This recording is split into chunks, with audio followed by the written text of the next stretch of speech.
अस्सलामुअलैकुम दोस्तों, welcome to NM reaction. वैसे तो सारी दुनिया पाकिस्तान के हालात से वाकिफ़ है कि यार क्या हो रहा है क्या नहीं हो रहा। इम्पोर्टेंट हुकूमत ने तो पाकिस्तान का बेड़ा गर्क कर दिया। ठीक है, सब कुछ उनके कहने पे हो रहा है। डॉलर का रेट पता है कहाँ से कहाँ तक पहुंच गया, 230 हो गया है। पेट्रोल सब कुछ महंगा हो गया है। इमरान खान को लाते मार मार के भगाई जा रहे हैं। तो आज हम उसी पे वीडियो देखेंगे, रिएक्शन देंगे, यानी पाकिस्तानी इकोनॉमिक क्राइसिस, यानी सब कुछ डिटेल के साथ हम जानेंगे कि कैसे क्या हुआ। तो वीडियो का ओरिजिनल लिंक और चैनल का ओरिजिनल लिंक आपको डिस्क्रिप्शन में मिल जाएगा। अगर आप हमारे चैनल पर नहीं है तो हमारे चैनल को सब्सक्राइब और वीडियो को लाइक कीजिए। तो चलो बिना टाइम ज़ाय के रिएक्शन स्टार्ट करते हैं।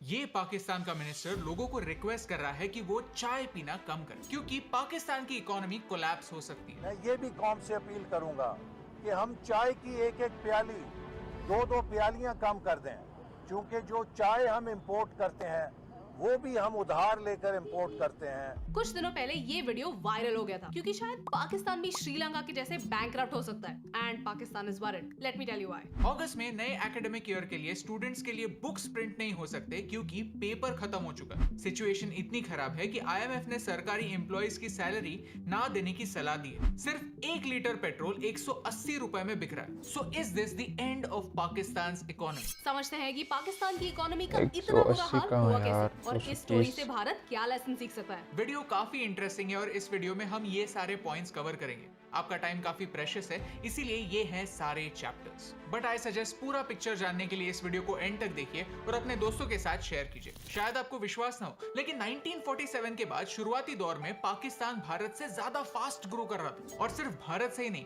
पूरे एशिया के एवरेज से पाकिस्तान 2% आगे था। साउथ एशिया की फास्टेस्ट ग्रोइंग इकोनॉमी था पाकिस्तान। तो प्रॉब्लम कहां हुआ? प्रॉब्लम हुआ एक अच्छे प्लान के साथ। That went wrong. 1958 में पाकिस्तान में कई पॉलिटिकल चेंजेस हुए। उनके कॉन्स्टिट्यूशन में फंडामेंटल बदलाव आए और इस बदलाव के लिए रिस्पॉन्सिबल थे ये इंसान, जनरल अयूब खान।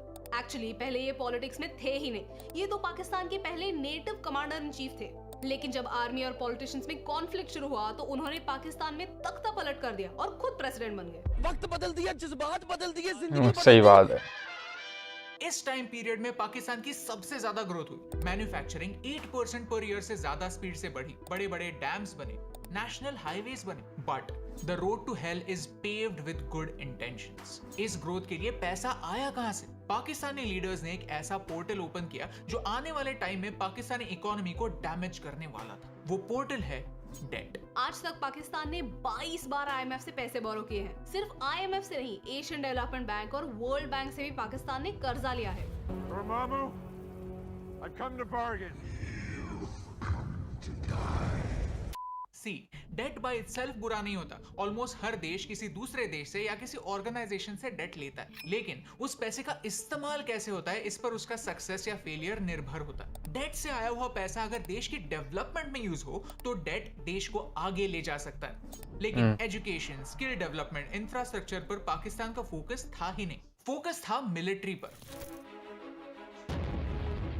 पाकिस्तान के बजट को खोलकर देखे तो साफ साफ दिखता है कि पाकिस्तान सबसे ज्यादा दो चीजों पर स्पेंड करता है। पहला है डेट रीपेमेंट और दूसरा है डिफेंस यानी आर्मी। हर साल पाकिस्तान आर्म फोर्सेस पर होने वाला खर्चा बढ़ाता है। एक वॉर में कोई विनर नहीं होता क्योंकि नुकसान दोनों साइड्स का होता है। पैसा भी वेस्ट होता है और जानें भी जाती हैं। ये जानते हुए भी पाकिस्तान की प्रायोरिटीज नहीं बदली। डेवलपमेंट ना होने की वजह से इनकम सोर्सेज बढ़े ही नहीं। आज भी 42% पाकिस्तानी लोग पढ़ लिख नहीं सकते। ऐसे सिचुएशन में फॉरेन कंपनीज पाकिस्तान में क्यों आएंगी? लोगों को जॉब्स क्यों देंगी? इस सारे सिचुएशन की वजह से पाकिस्तान एक ऐसे डेट ट्रैप में फंस गया है जिससे निकलने का एक ही तरीका है, और डेट लो। सोचिए, आप एक गाड़ी लेते हैं लेकिन वो गाड़ी चलाने के लिए आपके पास पेट्रोल नहीं है, तो आप पेट्रोल पंप पर जाकर पेट्रोल उधार लेते हैं, लेकिन ठीक से प्लान नहीं करते तो आधे रास्ते ये पेट्रोल खत्म हो जाता है। तो आप किसी और पेट्रोल पंप पर जाते हो और वहां से पेट्रोल उधार लेते हो, पहले पैसे चुकाए बगैर। पाकिस्तान का हाल कुछ ऐसा ही है। लेकिन सिचुएशन सबसे ज्यादा खराब तब हुई जब पाकिस्तान अपनी गाड़ी चालू रखने के लिए सबसे चालाक पेट्रोल पंप पर गया, चाइना।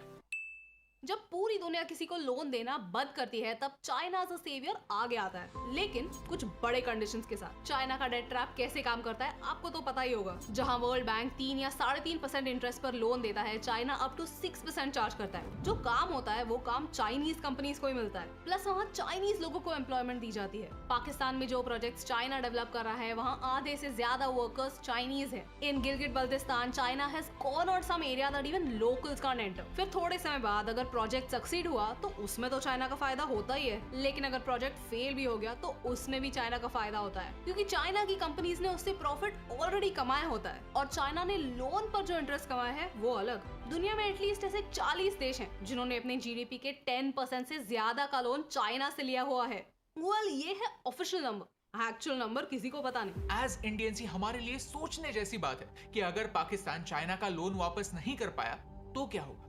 अगर हमने गाड़ी लोन पर ली और ईएमआई टाइम पर नहीं भरा तो बैंक गाड़ी उठाकर ले जा सकती है। China Pakistan economic corridor PoK से होकर गुजरता है। अगर पाकिस्तान चाइना को ये एरिया लीज पर देता है तो ये भारत के लिए बैड न्यूज होगी। आज की घड़ी में पाकिस्तान पर 130 बिलियन डॉलर्स का कर्जा है और अब ये कर्जा चुकाने के लिए आईएमएफ से फिर से कर्जा लिया जा रहा है। ओनली अ पोर्शन दो आईएमएफ से 6 बिलियन डॉलर्स का कर्जा लिया जा रहा है और उनका कर्जा 130 बिलियन डॉलर्स है। पाकिस्तान के मिनिस्टर ने जब लोगों को 1 कप चाय कम करने के लिए कहा तो कई लोग हंसे होंगे, लेकिन इसका रीजन क्या है? पाकिस्तान दुनिया का सबसे बड़ा चाय इंपोर्ट करने वाला देश है। एक साल में पाकिस्तान 600 मिलियन डॉलर से ज्यादा चाय की इंपोर्ट में खर्चा करता है, जिसे खरीदने के लिए प्रेशियस फॉरेन रिजर्व्स यूज होते हैं। जून की शुरुआत में पाकिस्तान के पास सिर्फ आने वाले 2 महीने के इंपोर्ट बिल्स पे करने के लिए पैसे थे। Extreme times call for extreme measures. चाय कम करने के साथ साथ पाकिस्तान ने दुकानदारों को शॉप्स जल्दी बंद करके इलेक्ट्रिसिटी बचाने के लिए कहा है। फ्राइडे के दिनों वर्क फ्रॉम होम करने के लिए कहा है ताकि पेट्रोल बचे।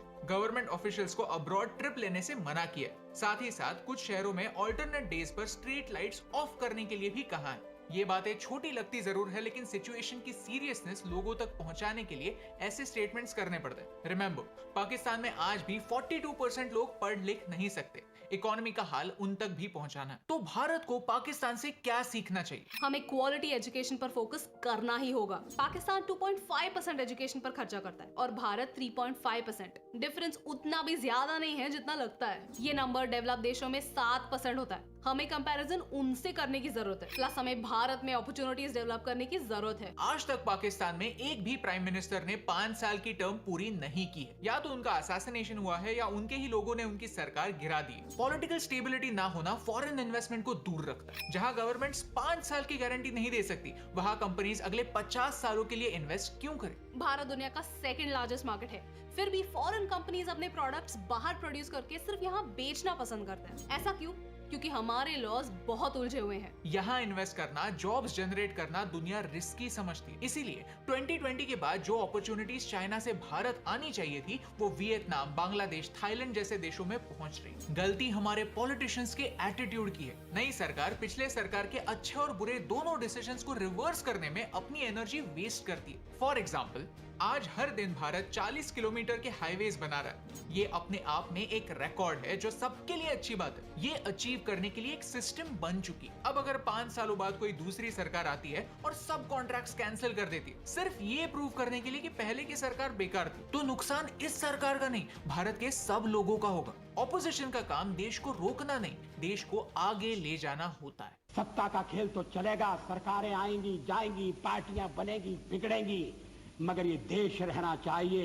इस देश का लोकतंत्र अमर रहना चाहिए। अगर आपको इस वीडियो से वैल्यू मिली, कुछ नया सीखने मिला, तो इस वीडियो को शेयर कीजिए और लाइक बटन प्रेस कीजिए। क्या आप पाकिस्तान की पॉलिटिक्स और इकोनॉमी पर और वीडियोस चाहते हैं तो हमें कमेंट्स में बताइए, क्योंकि हमारे आसपास की दुनिया में क्या चल रहा है ये समझने के बाद हम प्रिवेंटिव मेजर्स ले सकते हैं, हमारे लीडर से बेहतर अकाउंटेबिलिटी डिमांड कर सकते हैं और हमारे देश को बैंकरप्सी से बचा सकते हैं। और यही इंपॉर्टेंट मैसेज आप तक पहुंचाने से मुझे फर्क पड़ता है। वाह, मजे वाली वीडियो थी, मजे वाली। वैसे सारी दुनिया जानती है कि पाकिस्तान के तो लगने वाले हैं, ठीक है। जिस तरह ये बाहर यार इमरान खान अच्छा भला सोच के चल रहा था, ठीक है, कि यार ऐसा मैंने करना है। पेट्रोल सस्ता हमें मिलने वाला था, मगर क्या इनको पता लग गया कि जैसे इसको पेट्रोल मिल गया सस्ता, इन्होंने तो और सस्ता करना है। समझो वही पुराने वाले रेट पे आ जाना है। जैसे पुराने वाले रेट पे आना है तो लोग तो खुश हो जाएंगे कि यार पेट्रोल सस्ता हुआ है, तो जब पेट्रोल सस्ता होता है तो लाजमी सब कुछ रेट गिर जाते हैं। पेट्रोल बहुत वैल्यू रखता है। मगर क्या इन बाकियों को पता लग गया कि यार राउंड तो गिराना है। अमेरिका ने इन्वेस्ट किया, अमेरिका के पास क्या है, डॉलर तो बहुत है। उन्होंने काफ़ी डॉलर पाकिस्तान भेजे, इनको इमरान खान की पार्टी के लोगों को ख़रीद लिया। जब उनको ख़रीद लिया तो वोट तो गए, और जब गए तो इमरान खान बाहर। और अभी जो पंजाब में हुआ है, ठीक है, वो तो आप लोग सब के सामने है कि काफ लीग के जो भी है उनकी वोट ही काउंट नहीं की। यानी जो पंजाब का बन रहा था वो अपने आप को ही वोट नहीं डाल सकता था। यानी ये पाकिस्तान के हालात है। यानी पाकिस्तान के पक्के टक्के लगने वाले हैं। ज़्यादा से ज़्यादा 1 मंथ लगेगा या 2 मंथ लगेंगे, ठीक है। उन्होंने कहा कि मंडे को नहीं है वापस सब कुछ होगा, तो क्या होगा। अब ये अमेरिका जब बोलता है ना तो बस पाकिस्तान तो बस उनका ही सुनता है कि यार हम है ही ग़ुलाम हैं, ग़ुलाम रहेंगे, आप जो हुक्म करें हम मानेंगे, सर आंखों पे जान देनी हो तो जान दे देंगे, ठीक है। हम बस यही कर सकते हैं और कुछ कर तो नहीं सकते, निकल तो नहीं सकते हम। क्यों? पुलिस आ जाएगी हमें मारेगी, ठीक है। डरते हैं, अपने हक के लिए तो लड़ नहीं सकते हम। अगर लड़ेंगे तो ये तो लाजिम है हमें मार देंगे। बस जान इस बात के डर से नहीं है कोई खड़ा नहीं हो सकता पाकिस्तान के। बस और कोई वर्ड्स नहीं है पाकिस्तान के लगने वाले। अगर सही गालियां देने के दिल करे ना तो वो भी दे सकते हो उनके सवारों को पता है कि पाकिस्तान के लगने वाले हैं। और बाकी यार देखते हैं आगे क्या होता है। वैसे जीना तो है ही इन लोगों के साथ ही, इन पाकिस्तान में और आप लोगों के साथ। तो बाकी उम्मीद करता हूँ आज का रिएक्शन आप लोगों को पसंद आया होगा। तो इस तरह की मज़ीद अच्छी अच्छी वीडियोस देखने के लिए हमारे चैनल को सब्सक्राइब और वीडियो को लाइक कीजिए।